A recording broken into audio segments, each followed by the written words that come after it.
കാലം എടുത്തു വച്ചാൽ സ്വർഗം പോലും മണ്ണ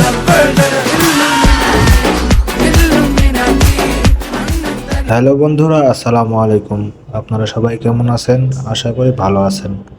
আজকে হঠাৎ চলে আসলাম আমাদের জাতীয় স্টেডিয়াম, মিরপুর স্টেডিয়ামে। এই স্টেডিয়ামে এসে আমি তো অবাক হয়ে গেছি। দেখি খান সাহেব নেটে প্র্যাকটিস করতেছে। আমার সাথে যারা আছে তারা তামিম ইকবালের নেট প্র্যাকটিস দেখতে ব্যস্ত হয়ে পড়ছে। আমিও কিছু সময় ধরে তামিম ইকবালের নেট প্র্যাকটিস উপভোগ করলাম। কি অসাধারণ তার ব্যাটিং দেখে যেন চোখের একটা আলাদাই তৃপ্তি পাওয়া যায়। আসলে তামিমকে ভালোবাসে না এমন মানুষ খুঁজে পাওয়াই দুষ্কর। অনেক ভালো মনের একটা মানুষ হিসেবে যেমন হওয়া উচিত ঠিক তেমনটাই তামিম ইকবাল।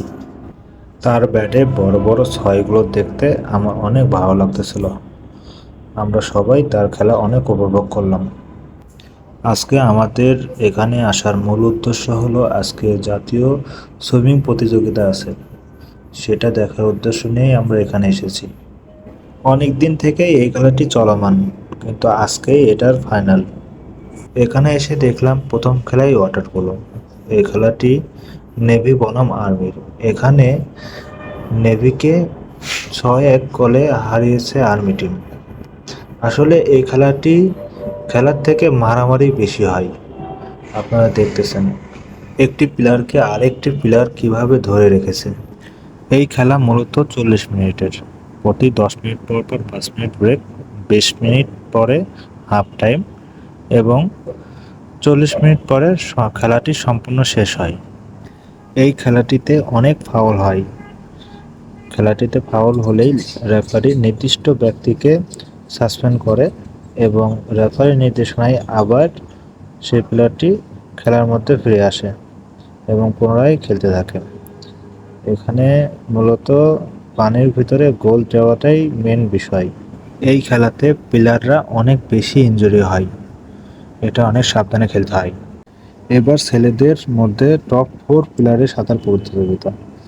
এই প্রতিযোগিতাতে ছেলেরা অনেক দ্রুত সাঁতার কাটে। আমি প্রথম দেখায় মনে করছিলাম এরা পানির উপরে দৌড় প্রতিযোগিতা করতেছে। এটা শেষ করতে অনেক কম সময় লাগে এবং এই সাঁতার প্রতিযোগিতাতে অনেকজন ন্যাশনাল রেকর্ডও ভেঙেছে। এখানে প্রথম স্থান অর্জন করছে একটা নেভির প্লেয়ার। এতে সামনে দেখতেছেন সেই প্রথম স্থান অর্জন করছে।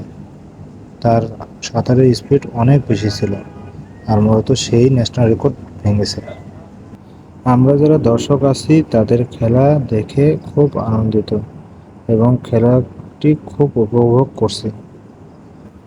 এবার ঠিক একই খেলা মেয়েদের টপ 5 জনের ভেতরে প্রতিযোগিতা। এখানেও নেভি টিম থেকে একজন মেয়ে প্লেয়ার গোল মেরেছে। হয়তো তার স্পিড অনেক বেশি ছিল অন্য প্লেয়ারের থেকে। কোনো খেলাই সহজ না।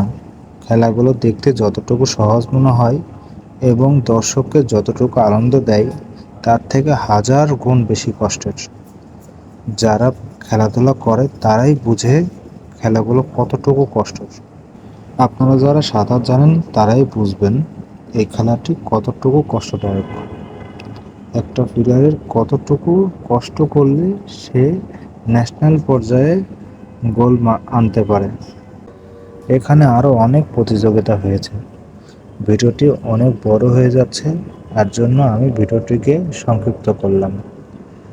এই খেলাগুলো শেষে বিজয়ী প্লেয়ারদের তাদের কাঙ্ক্ষিত গোল্ড, সিলভার এবং ব্রোঞ্জ মেডেল প্রদান করা হয়েছে এবং এখানে নেভি চ্যাম্পিয়ন এবং আর্মি টিম রানার আপ হয়েছে। তো বন্ধুরা, ভিডিওটি আজকে এ পর্যন্তই। সবাই ভালো থাকবেন, সুস্থ থাকবেন এবং আমার জন্য দোয়া করবেন। আল্লাহ হাফেজ।